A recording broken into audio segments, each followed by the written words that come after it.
The candles guttered low in the drawing-room of Ashford Manor on the evening of March 15th, 1814, their feeble light casting long shadows across walls stripped bare of the paintings that once hung there, sold off one by one to creditors who came with increasing frequency to the door.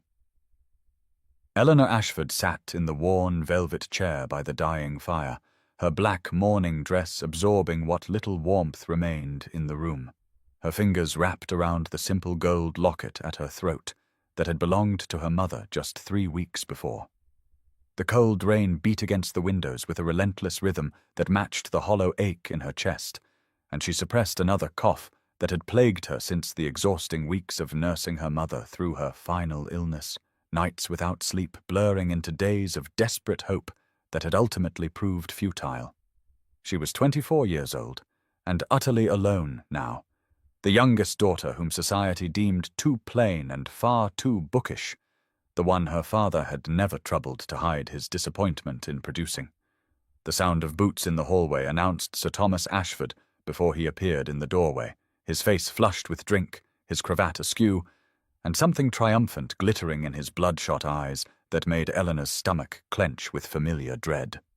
He swayed slightly as he crossed the threshold, a folded letter clutched in his hand like a trophy,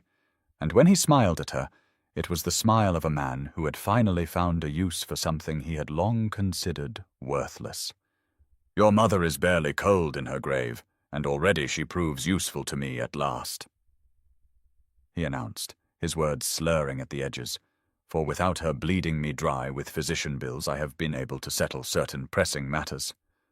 Eleanor remained still, years of practice having taught her that silence was the safest response to her father in his cups, though her heart began to pound beneath the weight of the locket. "I have sold you," he continued with grotesque satisfaction, "sold you to the Duke of Ravenswood for £500, and you should be grateful that anyone would pay so much for such a plain and difficult creature as yourself." The words struck her like physical blows, and yet she did not flinch, only felt something in ses mains grow very cold and very quiet, as the last ember of hope she had not known she still carried finally turned to ash. She thought of her mother who had taught her to read Latin and Greek, who had filled her mind with poetry and philosophy, who had loved her with a fierce, protective tenderness that had been the only warmth in this cold house, and she understood now that whatever protection that love had offered was gone forever. "You leave in 3 days," her father said, already turning away as though the matter required no further discussion, and Eleanor sat motionless in her chair as the fire died completely and the darkness gathered around her like a shroud, the rain continuing its endless assault against the windows of the only home she had ever known. The dawn of March 18th, 1814, broke grey and cold over Ashford Manor as Eleanor descended the stairs at 5 in the morning with her small trunk clutched in hands that trembled not from fear but from the bone-deep chill that had settled into her chest, her cough worse now from the cold air that crept through every crack in the neglected house. She had packed carefully in the dark hours before sunrise, folding her 2 remaining dresses around the 4 books she refused to leave behind, volumes her mother had given her over the years, with inscriptions on the fly-leaves that she traced with her fingertips when the grief threatened to drown her, and she wore the gold locket against her skin, where it lay cold as a secret over her heart. Her father waited in the front hall with the impatience of a man eager to complete a distasteful transaction, his eyes moving past her to the carriage that stood waiting in the drive, and when she paused at the bottom of the stairs, he made a sound of irritation that cut through the morning stillness. "Do not dawdle," he said without looking at her. "The Duke's man has been waiting, and I have matters to attend to." And Eleanor understood that she was already forgotten, that the £500 had been counted, and her existence had served its only purpose in his eyes. She walked past him toward the door, and he did not move to embrace her or offer any word of farewell until she had nearly crossed the threshold, and then his voice followed her into the grey morning with words that would echo in her mind for weeks to come. "Try not to disappoint him too quickly," he said with a cruel smile she could hear without turning to see. though I cannot imagine he expects much from such plain and difficult goods, and Eleanor felt something small and fierce kindle in her chest, a spark of defiance that surprised her with its heat. She did not turn back, did not grant him the satisfaction of seeing how his words landed, and instead stepped out into the threatening rain and found herself facing a carriage far finer than any her father had ever owned, its lacquered sides gleaming even in the dull light, its horses sleek and well-fed in a way that spoke of wealth beyond anything she had known. The driver was a kind-faced older man who introduced himself as Peters and helped her into the carriage with a gentleness that brought unexpected tears to her eyes, and as she settled onto velvet cushions softer than her own bed, she wondered what manner of man would send such a fine carriage for a woman he had purchased like livestock. The carriage rolled forward, and Eleanor did not look back at the house where she had been born, where her mother had died, where her father had sold her without a moment of hesitation, and as the wheels carried her north toward an unknown fate, she found that beneath the terror and the numbness there flickered something she had not expected to feel, something that might have been relief at finally leaving the prison she had called home. The carriage rounded a bend in the road at 4 in the afternoon on March 20th, 1814, and Eleanor Ashford caught her first glimpse of Pembroke Estate through windows misted with the condensation of 2 days of travel, her breath catching in her throat at the sight of grey stone walls rising against the fading winter light like something from the novels her mother had read to her as a child. The estate sprawled across the landscape with a grandeur that made Ashford Manor seem like a gardener's cottage, its vast gardens dormant but clearly tended even in the grip of late winter, its windows glowing with warm light that promised fires burning in every hearth and none of the desperate cold she had grown accustomed to in her father's neglected house. She clutched her mother's locket so tightly that the gold edge pressed painfully into her palm, and she forced herself to breathe slowly as the carriage rolled up the long drive lined with bare trees that would surely be magnificent in summer, but now stood like silent witnesses to her arrival, their branches reaching toward the grey sky like supplicating arms. Peters brought the carriage to a gentle stop before the main entrance, and before Eleanor could steel herself for whatever awaited her inside, the great doors opened and a woman emerged wearing the neat, dark dress of a senior servant, her grey-streaked hair pinned beneath a white cap and her face bearing an expression of keen curiosity that softened into something like concern as she took in Eleanor's travel-worn morning dress and the shadows beneath her eyes. "I am Mrs. Fleming, the housekeeper," the woman said in a voice warm as the light spilling from the doorway behind her. "And you must be Miss Ashford. Poor dear, you look absolutely exhausted from your journey," and she was helping Eleanor down from the carriage and shepherding her inside before Eleanor could formulate a single word of response. The warmth of the house enveloped her like an embrace, fires crackling in rooms she glimpsed as Mrs. Fleming guided her through the entrance hall with its soaring ceiling and gleaming marble floors, and Eleanor felt tears prick unexpectedly at her eyes because she could not remember the last time anyone had touched her with such careful kindness or spoken to her with such genuine warmth. High above in a window overlooking the drive, Alexander Pembroke stood in the shadows of his study, watching the small figure in black being ushered inside, noting how she had clutched the locket at her throat, how thin she looked, how her shoulders had been braced as though expecting a blow, and he felt something twist in his chest that might have been anger at the man who had reduced her to such a state, or might have been something far more dangerous to his carefully guarded heart. Mrs. Fleming led Eleanor up a grand staircase and down a corridor lined with portraits of stern-faced ancestors, stopping at last, before a door that opened onto a room so beautiful Eleanor forgot for a moment to be afraid, with soft blue walls and a fire already burning, and a bed draped in white linens that looked softer than clouds. "This is your room," Mrs. Fleming said with quiet emphasis on the word your, "in the family wing where His Grace thought you would be most comfortable, and you need not worry about meeting him until tomorrow morning when you have had proper rest and a good meal."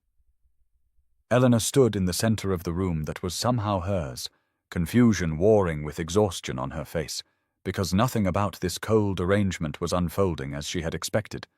and as the last rays of sunset broke through the clouds to cast golden light across the floor, she wondered what manner of man gave a purchased woman a room fit for a duchess. Eleanor descended the stairs on the morning of March 21st, 1814, at precisely 10 in the morning, with her armor firmly in place.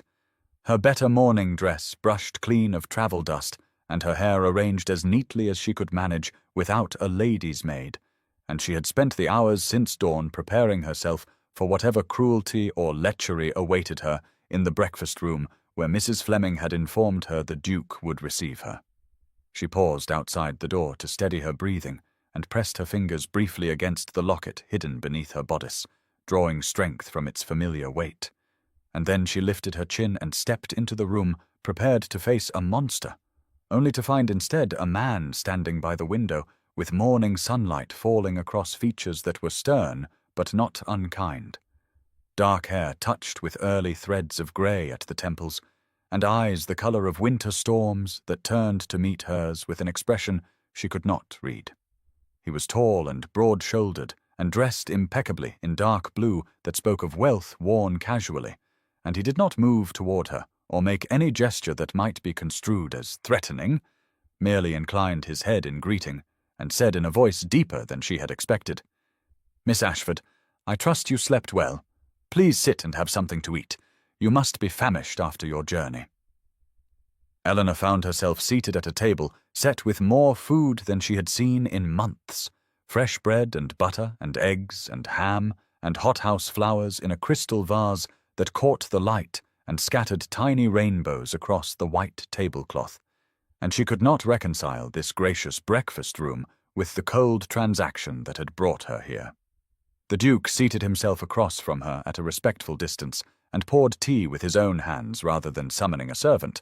and when she coughed slightly, he frowned and said he would have the physician called if she wished, an offer so unexpected that she could only stare at him in confusion. "I imagine you have questions," he said quietly, watching her with those grey eyes that seemed to see far more than she wished to reveal, "and I will answer what I can, though I must ask for your patience, as some explanations require time." And Eleanor heard herself asking in a voice steadier than she felt what exactly he expected of her in this arrangement.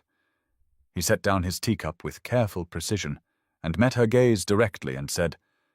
"I expect nothing of you, Miss Ashford, except that you allow yourself to rest and recover from what I suspect has been an exhausting ordeal.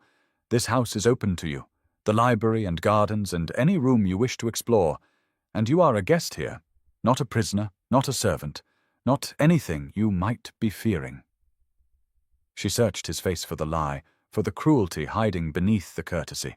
and found only a guarded sincerity that confused her more than any threat could have done. And when she left the breakfast room an hour later, she realized with something like wonder that she was not afraid of him at all, only deeply and thoroughly bewildered by a man who seemed determined to defy every dark expectation she had carried with her into his home. The library found Eleanor on the afternoon of March 23rd, 1814, or perhaps she found it, drawn by some instinct that recognized sanctuary in the smell of paper and leather and dust that drifted through the door, left slightly ajar, as though in invitation, and when she pushed it open and stepped inside, she forgot for a moment to breathe at all. The room rose 2 stories high around her like a cathedral built for the worship of words, its walls lined floor to ceiling with books in every size and colour, their spines gleaming gold and red and deep brown in the afternoon sunlight that streamed through tall windows and fell in bright rectangles across the worn carpet,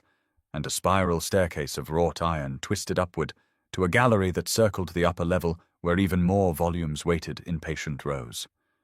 Eleanor pressed her hand against her chest where her heart had begun to beat with something that felt almost like joy, a sensation so unfamiliar after weeks of grief and fear that she barely recognized it, and she moved deeper into the room as though walking through a dream from which she feared to wake.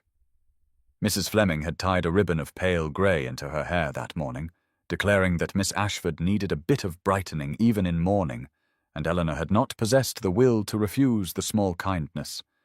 though now she was glad of it as she felt herself becoming somehow more herself with each step she took among these shelves. Her cough had nearly vanished under Mrs. Fleming's careful ministrations of honey and tea and warm fires, and she drew a deep breath of book-scented air without the painful catch that had plagued her lungs since her mother's death. She ran her fingers along the spines as she walked, reading titles that made her pulse quicken with recognition and longing, volumes of philosophy and natural history and poetry that she had only ever read about in the modest collection her mother had assembled, and when she climbed the spiral staircase to the gallery above, she found tucked in a corner a copy of A Vindication of the Rights of Woman that made her reach for it with trembling fingers.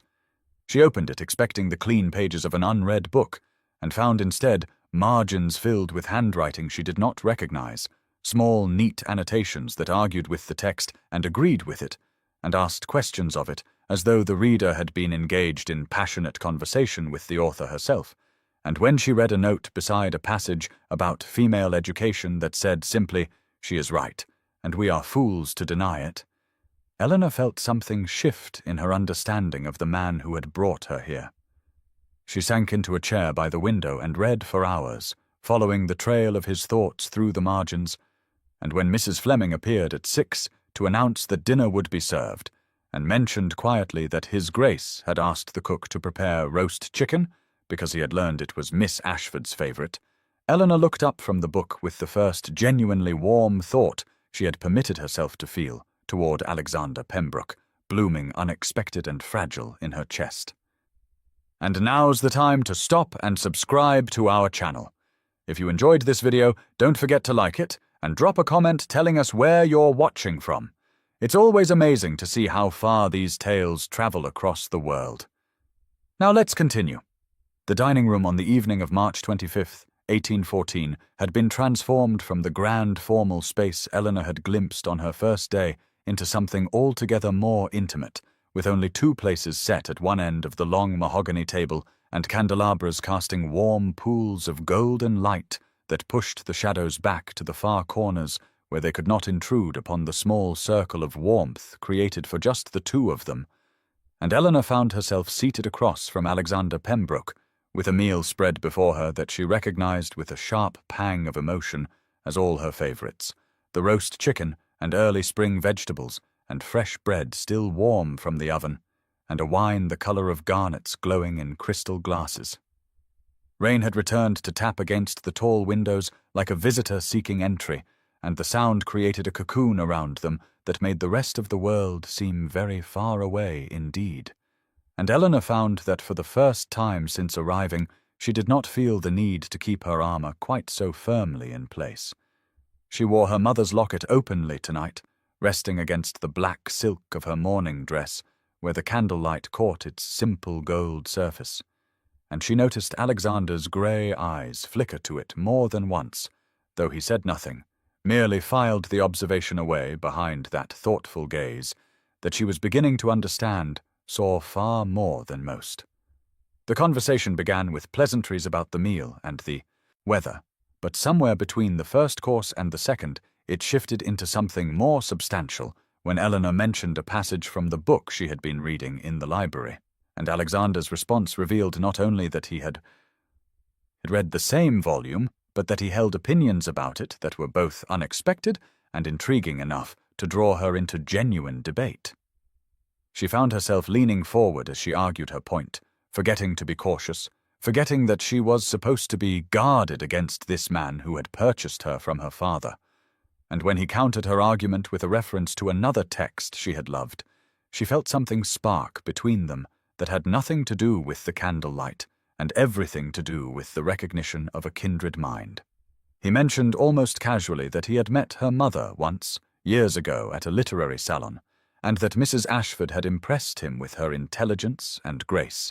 and Eleanor felt her throat tighten at this unexpected gift of her mother seen through a stranger's admiring eyes. She told him then about her mother's love of books, how she had taught Eleanor to read before she could properly walk, how the small library at Ashford Manor had been her mother's sanctuary and her own, and Alexander listened with an attention that made her feel as though her words mattered, as though she herself mattered, a sensation so foreign after years of her father's dismissal that she hardly knew what to do with it. And then he said something wry about the absurdity of society matrons who judged books by their bindings rather than their contents. And Eleanor laughed, a real laugh that escaped before she could catch it, and the sound surprised her so much that she pressed her fingers to her lips as though she could push it back inside. And when she looked up, she found Alexander watching her with an expression so unguarded, so warmly pleased, that she felt heat rise to her cheeks, and something that might have been the first tentative stirring of hope unfurl in her chest, and she realized with wonder that she was smiling, truly smiling, for the first time since she had held her mother's hand and felt it go still. Lord Frederick Greville arrived at Pembroke Estate on the midday of March 28, 1814, precisely 1 week since Eleanor had first stepped through those grand doors, uncertain whether she was entering a prison or something else entirely, and his arrival shattered the quiet rhythm she had begun to establish, with an energy that swept through the halls like a warm wind carrying the scent of the outside world she had nearly forgotten existed beyond these walls and gardens, and the library that had become her sanctuary. Eleanor heard his voice before she saw him, a rich, jovial tone that echoed up the staircase where she stood frozen with a book pressed against her chest, and she found herself retreating to the library not out of fear, but out of something she did not immediately recognize as possessiveness, a reluctance to share this space and this strange, fragile peace she had cultivated with a stranger who might disrupt the delicate understanding growing between herself and the Duke. She had dressed that morning in a day dress of soft dove grey that Mrs. Fleming had procured from somewhere, insisting that Miss Ashford had mourned quite properly and that her dear mother would not wish her to fade away into black forever. And though Eleanor had protested, she had secretly been grateful to feel something other than grief wrapped around her body like a shroud. From her position in the gallery of the library, she could hear voices drifting up from the study below, and though she told herself firmly that eavesdropping was beneath her dignity, her feet carried her closer to the door left slightly ajar until she could distinguish words between the two men whose friendship she had not known existed until this moment. Lord Greville's voice was teasing but warm as he said something about Alexander finally emerging from his hermitage, and Alexander's response was low and almost defensive, in a way Eleanor had never heard from him, and then Greville laughed and said he had to meet this mysterious creature who had accomplished what no one else had managed in 3 years of trying. Eleanor's cheeks flushed at being called a creature, but her embarrassment transformed into something else entirely, when Greville's voice dropped lower, and she heard him say with sudden seriousness that he hoped Alexander knew what he was doing, that the amount had been considerable, and Alexander's reply came sharp and swift that she was worth far more than her father knew or would ever understand. Eleanor pressed her hand against the bookshelf to steady herself as the words echoed through her mind. Amount and worth and father, puzzle pieces that refused to form a coherent picture, and when she was summoned to tea an hour later, she found herself seated across from a red-haired man with laughing eyes and the sharp assessing gaze of a lawyer beneath his jovial manner, and she watched him watch her as though measuring something invisible. And when he smiled at her with genuine warmth and told Alexander that he understood now, he truly understood. Eleanor felt the frost on the windows behind her, and wondered what exactly Lord Frederick Greville had seen in her that she herself had never been able to find. The morning of April 2nd and 1814 dawned with a warmth that Eleanor had not felt since leaving Ashford Manor. A gentle, insistent heat that crept through her window and stirred something restless in her chest that she could not name but could not ignore, and by 11 o'clock she found herself standing in the doorway of the breakfast-room where Alexander sat, reading correspondence with that thoughtful furrow between his brows that she had begun to recognize as concentration rather than displeasure, and before she could think better of it, she heard her own voice asking if he might show her the gardens since the weather had finally turned, and she had been inside for 2 weeks, and surely fresh air could not be forbidden even to women of uncertain status, and the words came out bolder than she intended, with an edge that surprised them both. Alexander looked up from his letters, and something flickered across his stern features that might have been amusement or might have been pleasure, and he set aside his papers and rose, and said simply that he would be honored to accompany her if she would permit him, and Eleanor felt her cheeks warm at the formality that somehow felt less like distance now and more like care. They walked out through the glass doors of the morning room into gardens that were shaking off winter like a creature emerging from long sleep, with crocuses pushing purple and gold through dark earth, and early daffodils nodding their yellow heads in the slight breeze that carried the scent of soil, warming in sunshine, and growing things reaching toward light. Eleanor wore the grey dress with lavender ribbons that Mrs. Fleming had insisted upon, half mourning now, the housekeeper had declared, and Eleanor had not argued, because the colour felt like permission to feel something other than grief. And her mother's locket caught the sunlight as they walked, and she saw Alexander's eyes drawn to it more than once. He told her as they passed a rose arbour still bare and waiting for spring that his mother had designed these gardens when she was a young bride, that she had spent 30 years coaxing beauty from this northern soil, and his voice softened in a way Eleanor had never heard as he spoke of a woman 10 years gone who had loved flowers and books, and her difficult, serious son who never quite fit the mould society expected. Eleanor found herself telling him about her own motherless roses at Ashford Manor, the small garden that had been her sanctuary, now surely overgrown and neglected with no one left to tend it, and her voice caught on the words, and she had to look away toward a patch of crocuses to compose herself. They came to a place where the path turned muddy from melting frost, and Alexander stopped and extended his hand without speaking, and Eleanor looked at that hand for a long moment before she placed her own within it, and felt warmth and strength and a careful gentleness as he guided her over the treacherous ground, and when she was safely across, neither of them immediately let go. He asked then about her locket, his voice quiet, and Eleanor pressed her free hand against the gold at her throat and told him it was her mother. The only thing of value her father had not sold, and Alexander nodded as though this confirmed something he had already known, and said only that her mother must have been remarkable to raise such a daughter, and Eleanor felt tears prick her eyes and hope flutter terrifying and wonderful in her chest.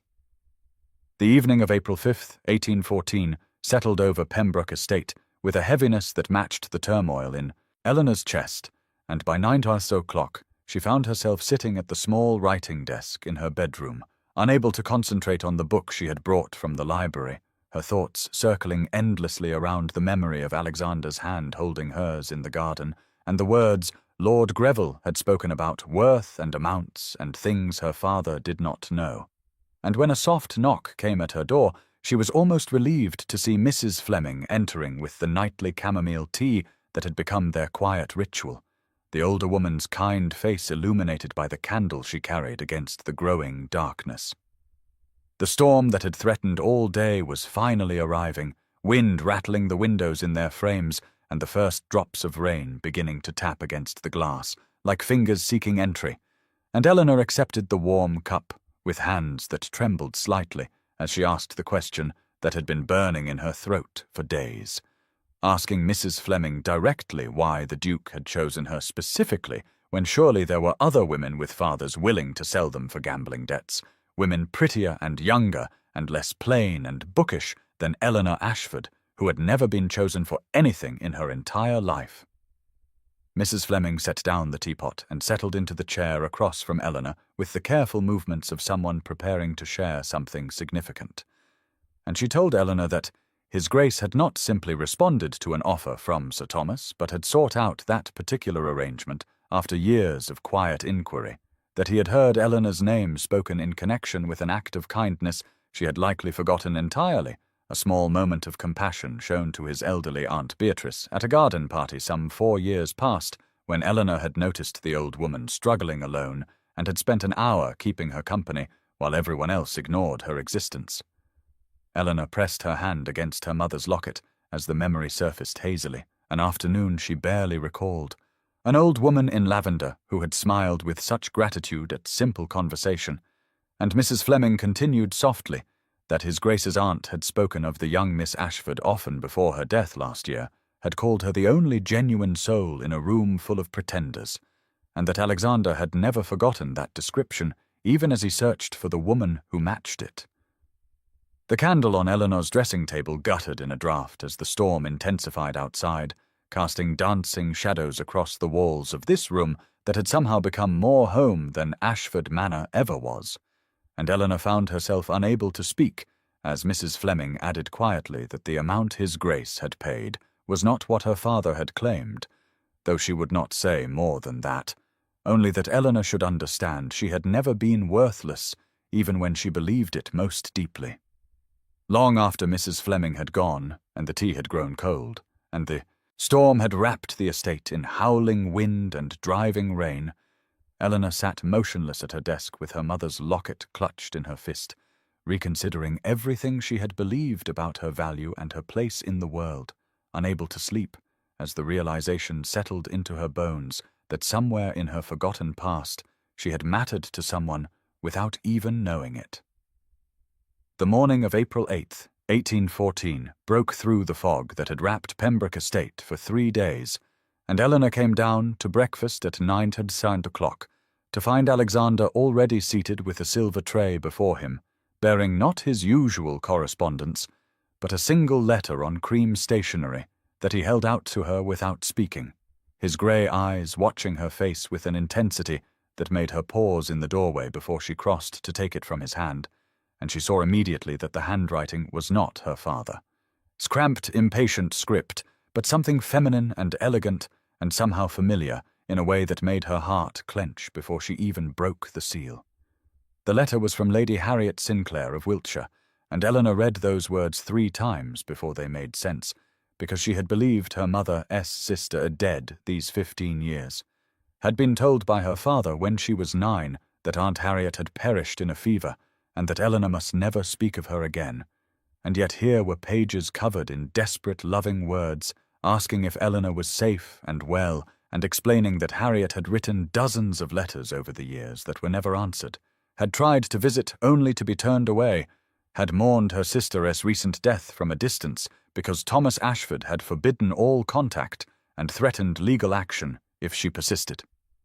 Eleanor's hands began to shake so violently that the cream pages rattled, and she had to sit down hard in the nearest chair, her tea growing cold and her breakfast untouched as she read about an aunt who had loved her mother fiercely and who had desperately wanted to know her only niece, who had kept every scrap of information about Eleanor that filtered through society gossip, who had wept when she learned Eleanor had been sent to Pembroke, and who begged Alexander in a separate note that he had clearly already read to tell her that her niece was being treated kindly.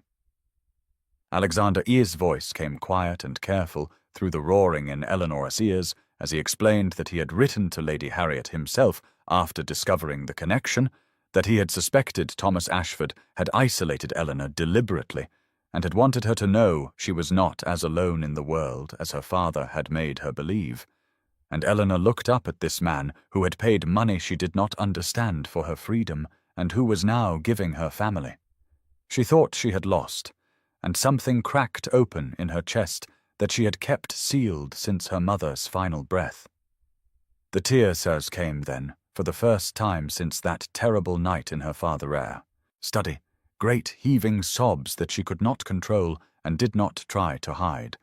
and Alexander moved from his chair and came to stand beside her, but did not touch her, simply remained close enough that she could feel his warmth and his steady presence as she wept for her mother and her stolen aunt, and the lonely girl who had believed herself unloved. And when she finally looked up with tears still streaming down her cheeks, the fog outside had cleared entirely, and sunlight was pouring golden through the windows like a promise she was only beginning to understand. The evening of April the 10th, 1814, found Eleanor standing before the library doors at 8:00 with her heart pounding so fiercely she could feel it in her throat.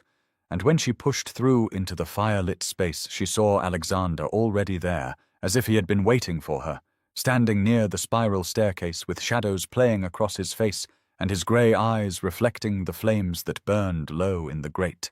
And she did not allow herself to hesitate or soften her resolve as she crossed the Persian carpet and stopped 3 feet from him and demanded in a voice that shook only slightly that he tell her the truth about why he had paid her father for her, why he had sought her specifically. Why any of this had happened at all, because she could no longer bear the not knowing that had kept her awake for 2 nights straight, turning questions over in her mind like stones in a river. Alexander's face shifted through something that looked like relief and fear combined, as he gestured toward the chairs by the fire. But Eleanor shook her head and remained standing with her back toward the spiral staircase, and her hands clasped together to keep them from trembling. And after a long moment he nodded, and began to speak in a voice rougher than she had ever heard from him, telling her about a funeral he had attended 5 years ago in the autumn of 1809, when his father had died, and he had been so consumed by grief that he could barely speak to the endless parade of mourners who came to offer hollow condolences. He told her that he had escaped to the garden of the church to breathe and to be alone with his pain, and that a young woman in a blue dress had found him there and had not offered platitudes or empty sympathy, but had simply sat beside him on the cold stone bench and said that grief was not something to be conquered, but something to be carried, and that carrying it did not make him weak, but simply made him human. Eleanor felt something stir in the depths of her memory as he spoke. A grey autumn day, and her mother's hand on her arm, and a man whose face she could not see clearly because he had turned away to hide his tears. And Alexander continued that he had asked her name, and she had told him, and then her mother had called her away, and he had watched her go, and had spent the next 5 years trying to find her again, only to discover she had been hidden away by a father who kept her isolated from the world. His voice cracked when he told her that when he finally learned of Thomas Ashford's debts and his willingness to sell his daughter to settle them, he had seen it not as an opportunity to purchase a woman, but as the only chance he might ever have to bring her somewhere safe and discover if the kindness he remembered was real or merely a grieving man's desperate fantasy. Eleanor stood frozen as the rain began again outside the tall windows, and the fire crackled and popped in the silence that followed his confession, her mind struggling to reconcile the image of herself as worthless and unwanted with this revelation that someone had searched for her across years and miles. And when he took a single step toward her, she turned and fled up the spiral staircase to her room. The morning of April 11th, 1814, found Eleanor still in her room at Pembroke Estate, as the rain that had begun during Alexander's confession continued to fall in sheets against her window, and she lay curled in the center of her bed, with her mother's gold locket clutched so tightly in her palm that the delicate filigree left imprints on her skin, her mind circling back again and again to the words he had spoken in the fire-lit library the night before, as she tried to reconcile the image of herself that her father had carved into her soul with this impossible new truth that someone had searched for her across years and miles because of a single act of kindness she could barely remember. The memory came back to her in fragments throughout the long grey hours as Mrs. Fleming knocked softly and left trays of food outside her door without demanding entry. First the smell of autumn leaves and cold stone, then the sound of distant hymns, weeping, then gradually the shape of a church garden in late October of 1809, when she had been 19 and attending a funeral with her mother for some distant connection of her father's that he himself had not bothered to attend. And she remembered now how she had slipped away from the crowd of black-clad mourners because their hollow condolences had felt suffocating, and how she had found a man sitting alone on a stone bench with his shoulders shaking and his face turned away, and how something in his solitary grief had reminded her so powerfully of her own loneliness that she had simply sat down beside him without speaking. She had not offered prayers or platitudes, because even at 19 she had known how empty such words could feel, and instead she had said only that grief was not a weakness to be conquered, but a weight to be carried, and that carrying it did not diminish him, but simply proved he had loved someone worth mourning, and he had turned to look at her with grey eyes red-rimmed from weeping, and had asked her name, and she had told him Eleanor Ashford, before her mother called her away, and she had returned to her invisible life and forgotten the encounter entirely within a fortnight. But he had not forgotten her, and as Eleanor pressed the locket to her lips and tasted the salt of her own tears, she understood for the first time that the small kindnesses she offered to the world, without expectation of return, had not disappeared into the void, as she had always believed, but had instead taken root in someone's heart and grown into something she could not yet name, but could feel trembling at the edges of her consciousness like spring pressing against the frozen ground. She rose from her bed as the afternoon light began to fail and crossed to the small writing desk by the window, where she opened her journal for the first time since arriving at Pembroke, and wrote in a shaking hand that tomorrow she would go to him and speak the words she was only now beginning to find. The morning of April 12th, 1814, arrived with pale golden sunlight breaking through the clouds for the first time in 3 days, and Eleanor rose from her bed at Pembroke Estate, with a strange calm settling over her heart as she washed her face and dressed in the soft grey gown with lavender trim that Mrs. Fleming had laid out, and fastened her mother's locket around her throat with fingers that trembled only slightly. And when she descended the main staircase at 9:30, she found Alexander waiting in the entrance hall as if he had been standing there for hours, not knowing whether she would come down at all, his dark hair slightly dishevelled and shadows beneath his grey eyes suggesting he had slept as poorly as she had.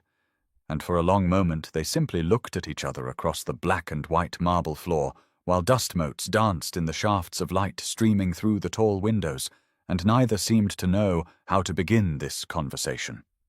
that would either build a bridge between them or burn whatever fragile connection had formed over the past 3 weeks.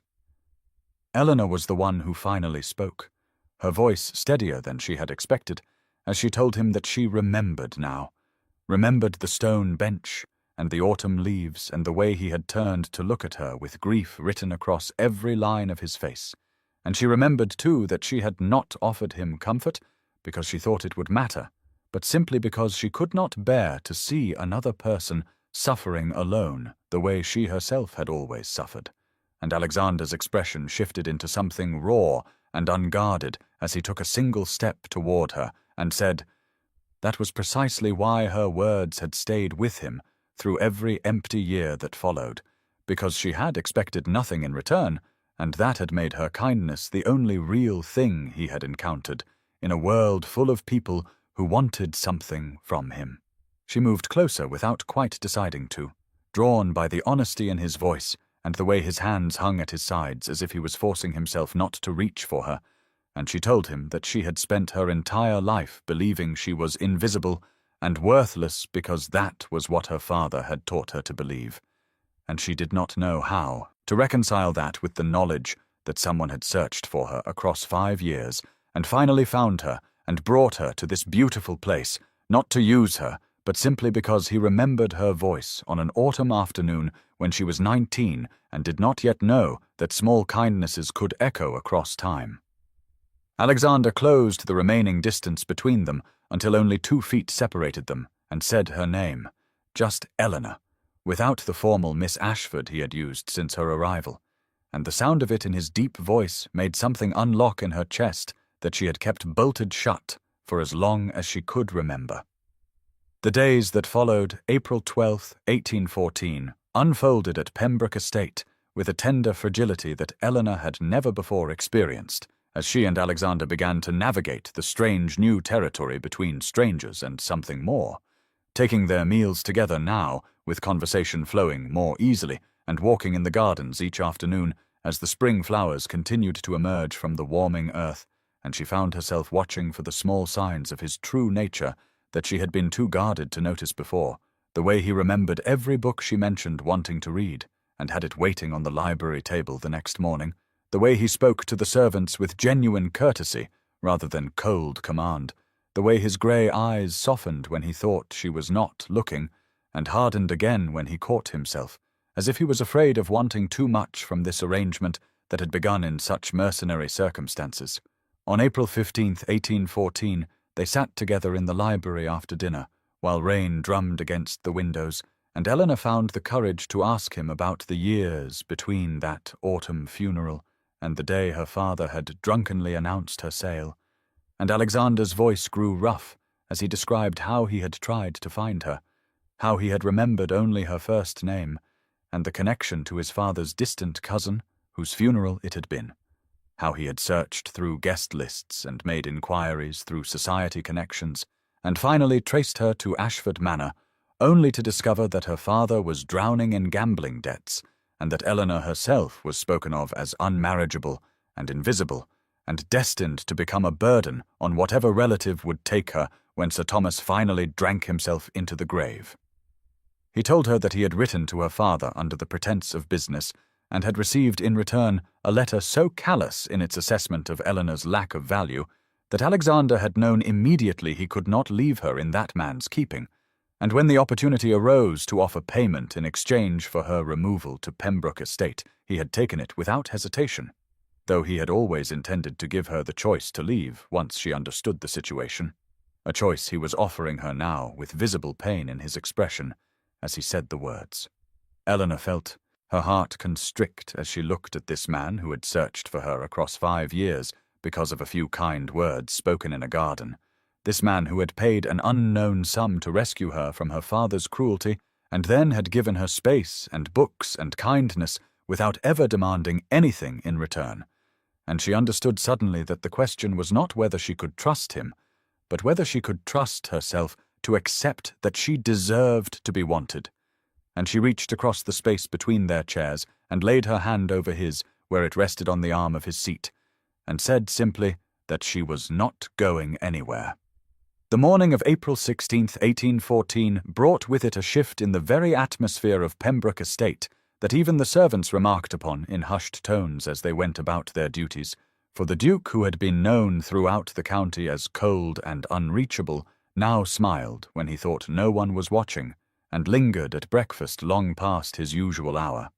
And Eleanor, who had arrived a month ago as a pale ghost in mourning, black now laughed aloud in the library, and walked the gardens with colour rising in her cheeks, and her mother's locket catching the spring sunlight, as if it too had awakened from a long winter sleep.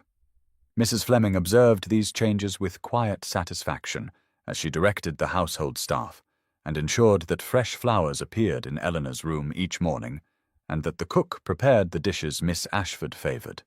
And when Lord Greville arrived unexpectedly on April 18th, for what he claimed was urgent legal business,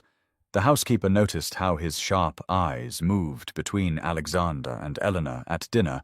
and how his jovial expression softened into something like relief when he saw the way they leaned toward each other across the candle-lit table as they debated the merits of various poets with the easy intimacy of old friends rather than the awkward formality of strangers bound by a financial transaction.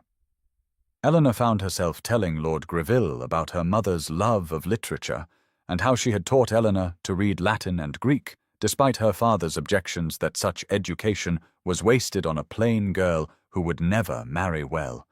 and she watched Alexander's jaw tighten at this casual reference to her father's cruelty, even as his grey eyes remained gentle when they met hers, and something warm and fragile expanded in her chest at the evidence that her pain mattered to him,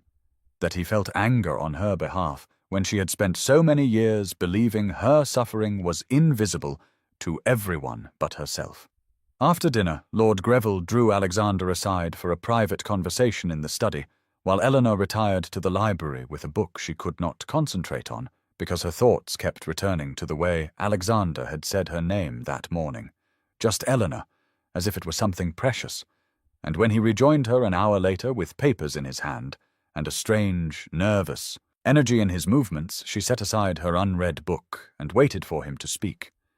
He told her that there were things she deserved to know about the arrangement her father had made, things he had withheld because he feared they would overwhelm her before she had time to feel safe. And Eleanor's heart began to pound as he sat beside her on the library settee, closer than he had ever sat before, and explained that her father had not sold her for £500, as he had drunkenly boasted, but had in fact demanded £5,000, and Alexander had paid it without hesitation, because no amount of money could equal the value of the woman who had shown kindness to a grieving stranger on the worst day of his life. The number struck Eleanor like a physical blow as she sat beside Alexander on the library settee on that evening of April 18th, 1814, her mind struggling to comprehend the magnitude of what he had just revealed. For £5,000 was a fortune beyond anything she had imagined, a sum that could have purchased a modest estate or funded a comfortable life for decades, and her father had taken it and told her she was worth only 500, had looked her in the eyes with whiskey on his breath, and sneered that even that amount was generous for a plain, bookish spinster whom no man would ever want. She felt Alexander's hand turn beneath hers so that their fingers intertwined, warm and steady and real. And she heard him speaking in that low, rough voice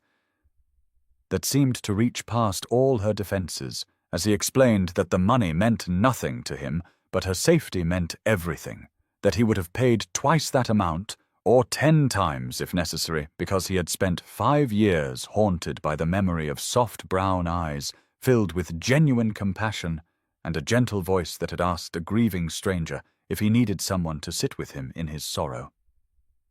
Eleanor thought of her father counting coins in the shabby drawing room while she packed her meagre belongings, thought of him telling her she should be grateful anyone would take her off his hands, thought of all the years she had believed herself worthless because the one person who should have valued her had instead calculated her price like livestock at market, and something cracked open inside her chest that was not grief, but rather the death of the lie she had carried for so long. She looked at Alexander's face in the candlelight, at the stern features that had frightened her when she first arrived, and now seemed only beautiful in their intensity, at the grey eyes that watched her with such careful hope, as if he feared she would flee again. And she understood that this man had seen her worth before she had learned to see it herself, had recognized something valuable in a moment of kindness that she had given freely, and then forgotten. And she felt tears sliding down her cheeks, not from sadness, but from the overwhelming sensation of being truly known for the first time in her adult life. She whispered that she did not know how to be worth £5,000, did not know how to be the woman he had searched for across half a decade, and Alexander lifted his free hand to brush the tears from her cheek with infinite gentleness, as he told her she had always been worth immeasurably more than any sum, and that he only hoped she might someday allow him the privilege of spending his life proving it to her.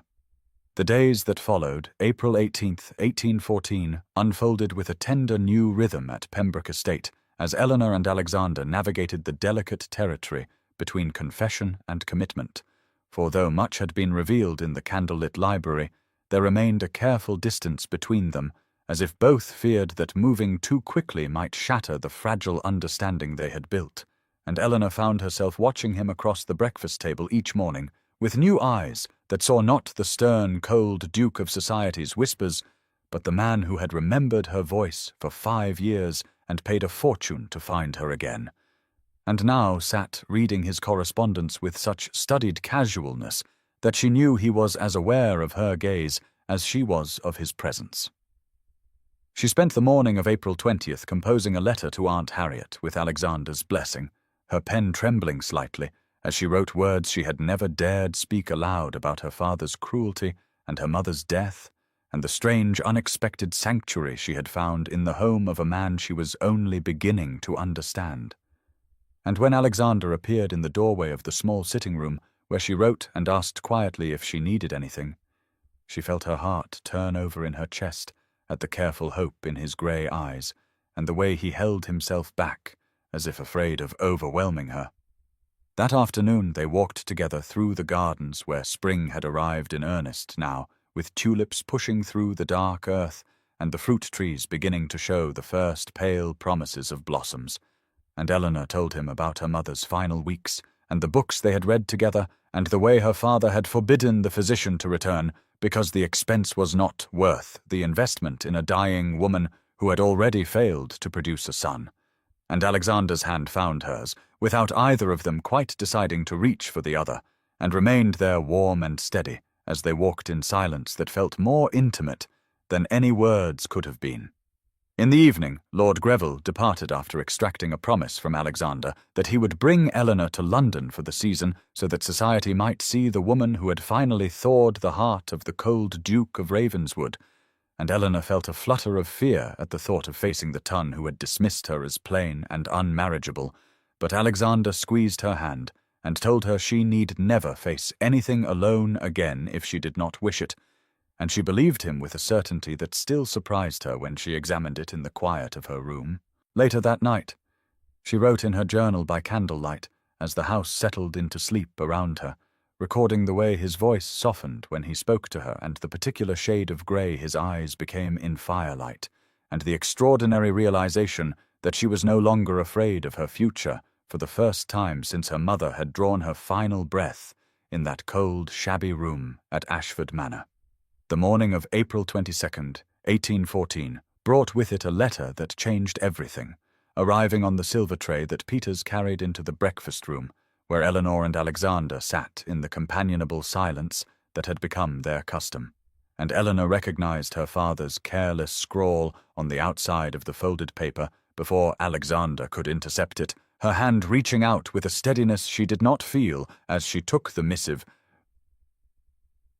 and broke the seal, while Alexander watched with barely concealed concern, darkening his grey eyes to the colour of winter storms. The words swam before her vision at first, her father's familiar contempt leaching through every hastily penned line as he informed her that he had lost the remaining funds at the gaming tables within a fortnight of her departure, and now found himself in need of additional support, suggesting with breathtaking audacity that she might persuade her duke to provide another sum in exchange for certain documents he possessed, letters her mother had written to Aunt Harriet that he had intercepted over the years, and which contained sentiments about Eleanor that might prove embarrassing if circulated among society. And Eleanor felt the blood drain from her face as she understood that her father was attempting to extort the man who had already paid a fortune to save her from precisely this kind of cruelty. She heard Alexander's voice as if from a great distance asking what was wrong, and without speaking she handed him the letter and watched his expression transform from concern to cold fury as he read, his jaw tightening and his hands gripping the paper so hard that it crumpled at the edges. And when he looked up at her, his eyes held a dangerous glitter that she had never seen before as he told her quietly that her father would receive nothing more from him except perhaps a visit from Lord Greville explaining the legal consequences of attempted blackmail against a peer of the realm. Eleanor found herself laughing then, a strange broken sound that surprised them both, because she realized that her father's greed had finally overreached itself, and that the man sitting across from her was not merely wealthy and kind, but powerful enough to protect her in ways she had never dared imagine. And when Alexander rounded the table to kneel beside her chair and take her trembling hands in his own, she did not pull away, but instead leaned forward until her forehead rested against his shoulder and felt his arms come around her with exquisite care, as if she were something precious and fragile that he feared to damage. He murmured against her hair that she would never have to fear her father again, that he would ensure the letters were recovered, and that Sir Thomas Ashford understood the full weight of his displeasure, and Eleanor breathed in the scent of him and felt something settle into place in her chest that might have been peace or might have been the first stirrings of something far more terrifying and wonderful as she whispered her thanks against the fine wool of his coat and felt him press a kiss to the crown of her head, so gently she might have imagined it. The days following her father's attempted extortion passed in a blur of quiet consultations and whispered conferences as Lord Greville returned to Pembroke Estate on April the 24th, 1814, with documents requiring signatures and news requiring careful delivery, and Eleanor found herself included in these discussions in a way that would have been unthinkable mere weeks ago when she had arrived at this house expecting to be treated as property rather than as a person whose opinions mattered and whose future was her own to shape. She sat in the library beside Alexander as Greville explained that her father had been visited by representatives of the Duke and made to understand in terms that left no room for misinterpretation that any further attempts to contact Eleanor or to profit from her situation would result in the full exposure of his financial misdeeds to every creditor and social connection he possessed. And Eleanor felt a grim satisfaction settle in her chest at the thought of her father finally facing consequences for his cruelty, even as she mourned the relationship she had never truly had with the man who should have protected her.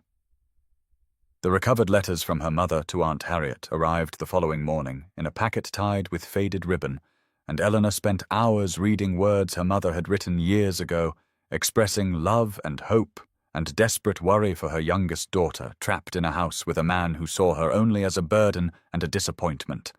And she wept over passages that described her childhood self with such tenderness that she could almost feel her mother's hand smoothing her hair as it had done so many times before illness stole her away. Alexander found her in the garden that afternoon, sitting on the bench beneath the apple tree with the letters spread across her lap and tears still drying on her cheeks.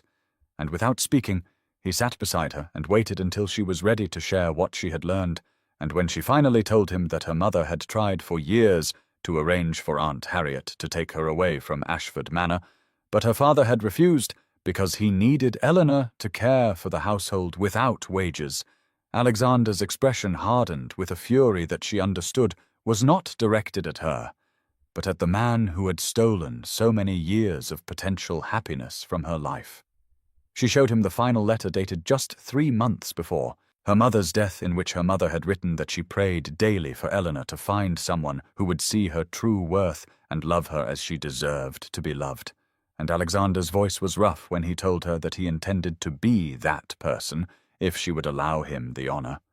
And Eleanor felt her heart expand in her chest with an emotion she was finally brave enough to name, as she reached for his hand and held it tightly beneath the blossoming branches, while spring sunlight warmed them both. The afternoon of April the 26th, 1814, brought Aunt Harriet herself to Pembroke Estate, her carriage arriving in a flurry of spring rain and joyful tears as Eleanor rushed down the front steps to embrace the woman she had only known through letters until this moment, and the sensation of being held by someone who shared her mother's blood and her mother's fierce protective love overwhelmed Eleanor so completely that she wept against her aunt's travelling cloak, while Alexander watched from the doorway with an expression of quiet satisfaction that suggested he had arranged this reunion with the same careful attention he brought to everything concerning her happiness. Lady Harriet Sinclair proved to be everything her letters had promised and more. A woman of perhaps 50 years with silver threading through hair, the same chestnut shade as Eleanor's mother had worn, and eyes that crinkled with warmth as she cupped Eleanor's face in her hands and declared that she was the very image of her sister at this age and twice as lovely, despite what that wretched father of hers had undoubtedly told her all these years. The hours that followed passed in a blur of tea and conversation and shared memories of the mother Eleanor had lost, and she learned that Aunt Harriet had written dozens of letters over the years that her father had intercepted and destroyed, that she had tried twice to visit Ashford Manor and been turned away at the door with lies about illness and inconvenience, and that she had never stopped hoping to find her niece and bring her into the fold of family that had been denied to her for so long. Alexander excused himself to allow them privacy, but not before Aunt Harriet seized his hand and thanked him with tears in her eyes for restoring her sister's daughter to her. And Eleanor watched the flush that crept up his neck at the praise, and felt her heart clench with an emotion that grew stronger every day she spent in his presence.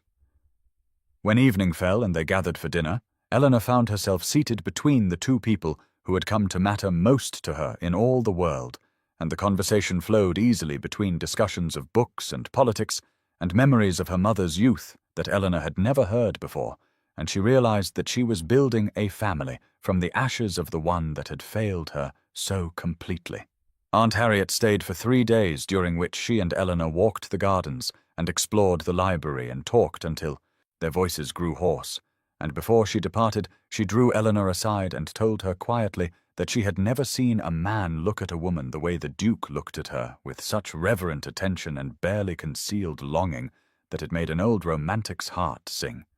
And Eleanor felt the truth of those words settle into her bones, even as she protested that nothing had been declared between them.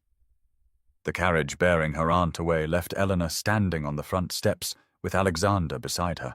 and when he asked quietly if she was happy, she turned to him with tears still drying on her cheeks and told him that she had not known it was possible to feel so full of hope after so many years of emptiness. The morning of April 28, 1814 dawned clear and golden over Pembroke Estate, as Eleanor stood before the mirror in her chamber and regarded herself with eyes that had learned to see differently over the past 6 weeks, noting not the plainness her father had always disparaged, but the intelligence in her gaze and the determined set of her chin and the way her mother's locket caught the light where it rested against the soft lavender of her morning dress. And she realized with a start that she looked like a woman who belonged in this beautiful house rather than an interloper waiting to be cast out. Alexander had requested her presence in the library at 10 o'clock, his note delivered by Mrs. Fleming with a knowing smile that suggested the housekeeper understood more about what was to transpire than Eleanor herself dared to hope. And as she descended the grand staircase with her heart beating a rhythm of anticipation against her ribs, she found herself thinking of that masked man at a funeral 5 years ago and marveling at the strange paths fate carved through human lives. The library doors stood open when she arrived, and Alexander waited within, standing before the tall windows where spring sunlight illuminated his features and softened the stern lines that society mistook for coldness. And when he turned at the sound of her footsteps, his expression held such unguarded hope that Eleanor felt her breath catch in her throat. He began without preamble, his voice steady, despite the tension visible in his shoulders, telling her that he had spent the weeks since her arrival attempting to earn her trust through patience and restraint, but that he could no longer pretend his feelings were anything other than what they had become. A profound attachment that had only deepened as he discovered the woman behind the brief kindness that had sustained him through his darkest hours of grief. Eleanor listened as he spoke of his loneliness before her arrival, of the way her presence had transformed the cold grandeur of Pembroke Estate into something approaching a home,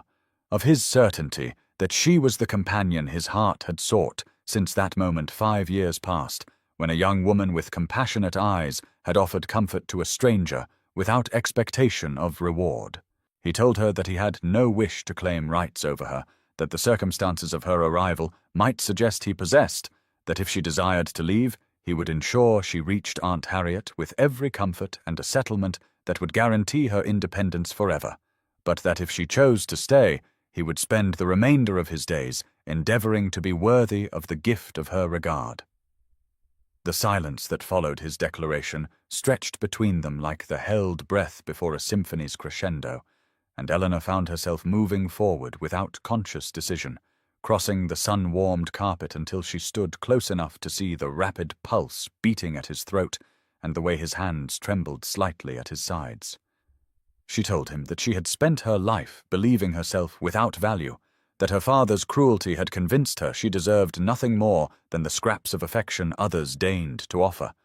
but that he had shown her through countless small kindnesses and patient attention that she was worthy of being sought and cherished and loved. The word yes fell from Eleanor's lips before she could question or doubt or retreat into the familiar safety of expecting nothing, and the sound of it seemed to transform the very air between them as Alexander's carefully maintained composure finally shattered, and he reached for her with hands that trembled against her cheeks as he cradled her face with such reverent tenderness that she felt tears spring unbidden to her eyes. He did not kiss her immediately, but instead stood holding her thus, his grey eyes searching hers as if memorizing every fleck of colour and every shadow of emotion that passed across her features. And when he spoke, his voice was rough with feeling as he told her that he had imagined this moment for 5 years, and that the reality of her acceptance exceeded every dream that had sustained him through his lonely nights. Eleanor found herself laughing through her tears at the absurdity of it all, that she who had been told she was worth nothing more than £500 to clear a gambling debt should be standing in this sun-drenched library, being looked upon as though she were the most precious treasure in all of England, and her laughter seemed to break something loose in Alexander as well, because he smiled then with an openness she had never witnessed from him before, the stern lines of his face transforming into something approaching boyish joy. When he finally lowered his lips to hers, the kiss was gentle at first, questioning and careful, as though she were something that might shatter at rough handling. but Eleanor found herself rising onto her toes and pressing closer with an urgency that surprised them both, and the kiss deepened into something that left her breathless and clinging to his lapels for support, while his arms wrapped around her waist and drew her firmly against the solid warmth of his chest.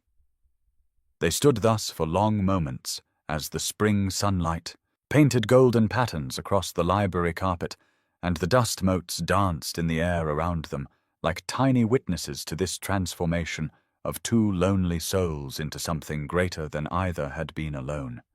And when they finally drew apart, Eleanor felt as though she had been remade entirely. The frightened girl who had arrived at Pembroke Estate 6 weeks ago, replaced by a woman who understood at last what it meant to be truly seen and valued. Alexander pressed his forehead to hers, and confessed that he had not dared to hope she could return his feelings so soon, that he had prepared himself for months of patient courtship, and the possibility that she might never see him as anything more than her rescuer. And Eleanor silenced him with another kiss that communicated more eloquently than words ever could. The depth of the connection that had grown between them through quiet dinners and garden walks and conversations in this very library, where they now stood wrapped in each other's arms. The future stretched before them like the gardens awakening beyond the windows, full of possibility and the promise of spring after a long and bitter winter. The news of the Duke of Ravenswood's engagement to the mysterious Miss Ashford spread through the county with the speed of wildfire carried on spring winds, and by the morning of April 29th, 1814, the drawing-rooms of every respectable house within 30 miles buzzed with speculation about the plain young woman who had somehow captured one of England's most eligible and elusive bachelors. Eleanor learned of the gossip from Mrs. Fleming, who reported with barely concealed satisfaction that Lady Lydia Carstairs had sent her footman to inquire whether the rumours were true, and had received confirmation that set the social hierarchy of the region into delicious turmoil. And though Eleanor felt a flicker of anxiety at the thought of society's scrutiny, she found that Alexander's steady presence beside her at breakfast provided an anchor against the rising tide of public attention. He reached across the table to take her hand when he saw the worry shadow her features, his thumb tracing gentle circles against her palm as he assured her that she need not concern herself with the opinions of people who had never bothered to look beyond surfaces, that the same society matrons who would now clamour for her attention had walked past her at assemblies without a second glance when she was merely Sir Thomas Ashford's overlooked daughter. The bitterness in his voice when he spoke of how she had been treated surprised Eleanor, until she remembered that he too knew what it meant to be judged by reputation rather than character, to have the world see only the cold exterior that grief and loneliness had constructed as armour against further hurt. She lifted their joined hands and pressed a kiss to his knuckles, watching the way his grey eyes softened at the gesture, and she told him that she cared nothing for society's approval so long as she had his, that the whispers of 100 Lady Lydias could not diminish the joy she had found within these walls that had become her sanctuary. Alexander's response was to rise from his chair and draw her to her feet, pulling her into an embrace that felt like coming home after a lifetime of wandering in the cold, and as she rested her head against his chest and listened to the steady rhythm of his heart, she marveled at the strange alchemy that had transformed her father's cruelty into the catalyst for her greatest happiness. They stood thus in the morning light that streamed through the breakfast-room windows until Mrs. Fleming's discreet cough announced her presence with a tea-tray and a knowing smile, and Eleanor felt her cheeks warm as she stepped back from Alexander's arms while he merely looked at his housekeeper with an expression that dared her to comment. The older woman simply set down the tray and informed them that Lord Greville had sent word he would arrive by noon to discuss certain legal matters pertaining to the upcoming nuptials, and Eleanor caught the significant glance that passed between Alexander and Mrs. Fleming, a silent communication that suggested there were still revelations awaiting her in the days to come. Lord Greville arrived precisely at noon as promised, his red hair windswept from the ride, and his sharp eyes immediately finding Eleanor where she stood beside Alexander in the entrance hall,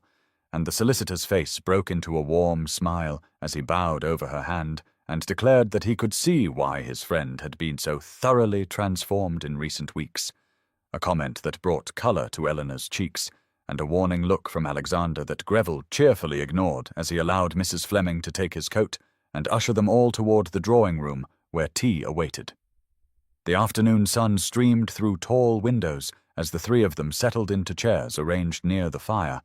and Eleanor noticed the leather satchel Greville carried with the careful attention of a man transporting something precious, documents she assumed related to marriage settlements and the legal formalities that accompanied unions between families of consequence,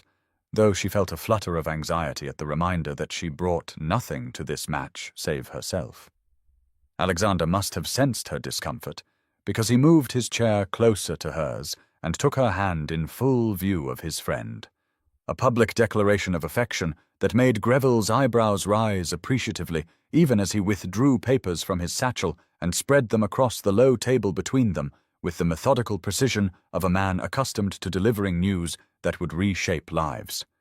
The first document he presented was familiar enough, a standard marriage contract outlining the settlements Alexander would make upon Eleanor and any children of their union, generous terms that made her breath catch as she read figures that would have seemed fantastical mere weeks ago when she had believed herself worth only £500 to a father eager to be rid of her. But it was the second document that made her hands tremble as she lifted it into the light, for this was a detailed accounting of the transaction between Alexander and Sir Thomas Ashford, and the number written there in Greville's careful hand was not £500, but rather 15,000, a sum so staggering that Eleanor could only stare at the paper, while her mind struggled to comprehend what this meant about everything she had believed about her own value. Alexander's grip on her hand tightened as he explained in low tones that he had paid her father's debts in full, every gambling obligation and outstanding loan, not as purchase price for a daughter, but as the cost of securing her freedom from a man who would have sold her to anyone willing to offer enough coin to cover his losses at the card table. The revelation struck Eleanor with the force of a physical blow, reordering her understanding of the past 6 weeks and illuminating the depth of Alexander's commitment long before she had ever agreed to become his wife. And when she turned to look at him through eyes blurred with unshed tears, she saw not the cold duke that society whispered about, but a man who had moved heaven and earth to save a woman he barely knew, because she had once shown kindness to a grieving stranger at a funeral 5 years past. The silence that followed Eleanor's realization stretched between the three of them like a held breath, the drawing-room suddenly feeling too small to contain the magnitude of what she had just learned, and when she finally found her voice, it emerged as barely more than a whisper as she asked Alexander why he had never told her the true sum, why he had allowed her to believe for 6 weeks that her worth to anyone in this world amounted to a mere £500 when he had valued her at 30 times that amount before ever speaking a single word to her. Alexander's hand tightened around hers as he explained that he had feared the knowledge would make her feel obligated to him, that he had wanted whatever grew between them to be untainted by the weight of such a debt, that he could not bear the thought of her gratitude being mistaken for affection, or her acceptance of his proposal being coloured by a sense that she owed him something for her rescue from her father's cruelty. Lord Greville cleared his throat and excused himself, with the practised discretion of a man who recognized when his presence had become superfluous, gathering his papers and slipping from the room with a murmured promise to return tomorrow to complete the remaining formalities. And Eleanor barely registered his departure as she struggled to reconcile the image of herself that her father had constructed with the reality that Alexander's actions revealed, the understanding dawning slowly that she had been precious to someone even when she had believed herself worthless. She thought of all the small kindnesses Alexander had shown her since her arrival, the books left where she would find them, the meals prepared to her preferences, the space he had given her to grieve and heal and discover herself within these walls, and she understood now that each gesture had been a declaration he had not felt entitled to speak aloud, a love letter written in acts rather than words by a man who had waited 5 years for the chance to tell her she mattered. The tears she had been fighting finally spilled over as she turned to face him fully, her free hand rising to rest against his cheek as she told him that she understood now why he had been so patient with her fears, and so careful never to press for more than she was ready to give, that knowing the truth of what he had sacrificed to bring her here only deepened the love she had already confessed, because it showed her the man he truly was beneath the cold exterior. The world believed they knew. Alexander closed his eyes at her touch, his composure fracturing visibly as he admitted that he had been terrified she would see the payment as a purchase rather than a rescue, that she would look at him and see only another man who had treated her as a commodity rather than a person deserving of choice and dignity and love. And when Eleanor silenced his fears with a kiss that tasted of salt tears and hope, she felt something shift between them, the last barrier crumbling as they stood together in the afternoon light and allowed themselves finally to believe that happiness was not merely possible, but already present, already theirs, already home. The days that followed their tearful reconciliation in the drawing room took on a quality that Eleanor could only describe as golden, each hour seeming to glow with a warmth that had nothing to do with the April sunshine streaming through the windows of Pembroke Estate, and everything to do with the man who now moved through her days as though he had always belonged there, his presence no longer a source of uncertainty, but rather an anchor that steadied her against the lingering storms of her past. Alexander had suggested they spend the morning reviewing the marriage settlements together, not because he required her approval, but because he wished her to understand fully what would become hers upon their union, and Eleanor found herself seated beside him at his study desk while he explained each provision with the patience of a man who genuinely valued her comprehension over her mere compliance. The study itself had become familiar to her over the weeks since her arrival, its walls lined with maps and ledgers that spoke to the responsibilities Alexander carried as Duke. But today she noticed details she had missed before: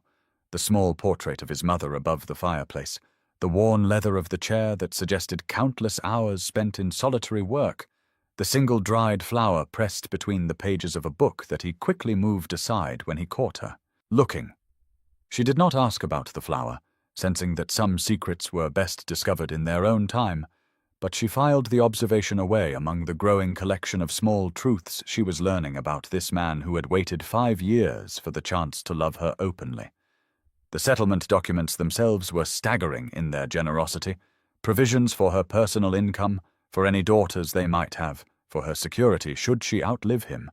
and Eleanor felt her throat tighten as she recognized the care that had gone into every clause and condition, the determination to ensure she would never again be at the mercy of someone else's cruelty or indifference. When she asked why he had been so thorough in protecting her future, Alexander's answer was simple and devastating in its honesty. He had seen what happened to women without protection, had watched his own mother struggle after his father's death before the entail was sorted,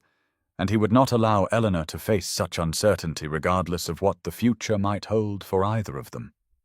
The morning passed in quiet conversation, punctuated by shared cups of tea that Mrs. Fleming refreshed without being asked,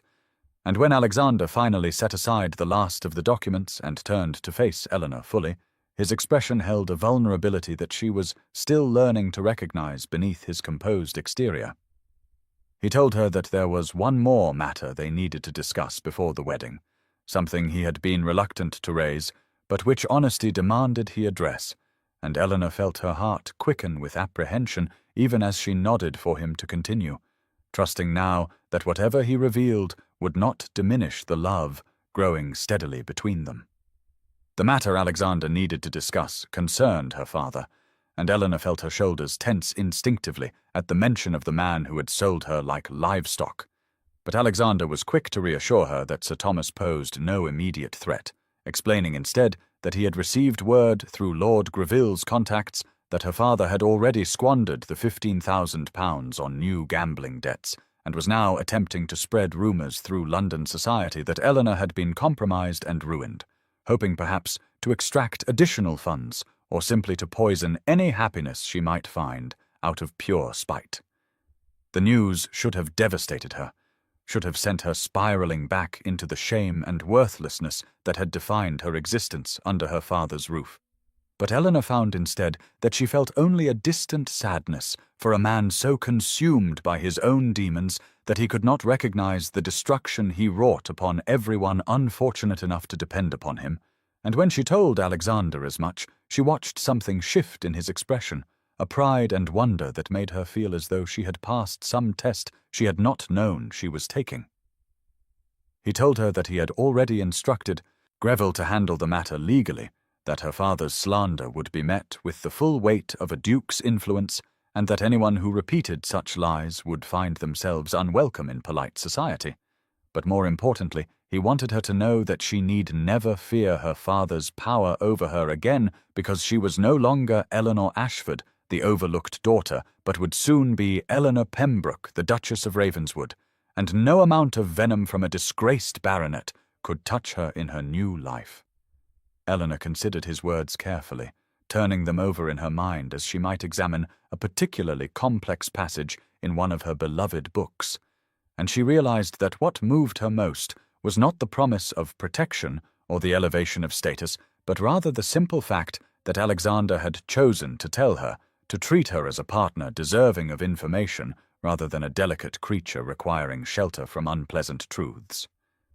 She told him so, watching his eyes widen slightly at her observation, and then she added that she had spent her entire life being kept ignorant of matters that affected her directly, first by a father who viewed her as inconvenient furniture, and then by a society that deemed women too fragile for knowledge, and she would not tolerate such treatment from the man she intended to marry, regardless of how well-intentioned his motivations might be. The silence that followed her declaration stretched long enough that Eleanor began to wonder if she had overstepped, if her demands for honesty and equality had finally revealed the limits of Alexander's progressive attitudes. But then his face transformed with a smile so genuine and unguarded that she felt her breath catch in her throat, and he told her that she had just given him the greatest gift imaginable, the certainty that he was marrying a woman who would never allow him to become the kind of man who diminished those he loved through false protection.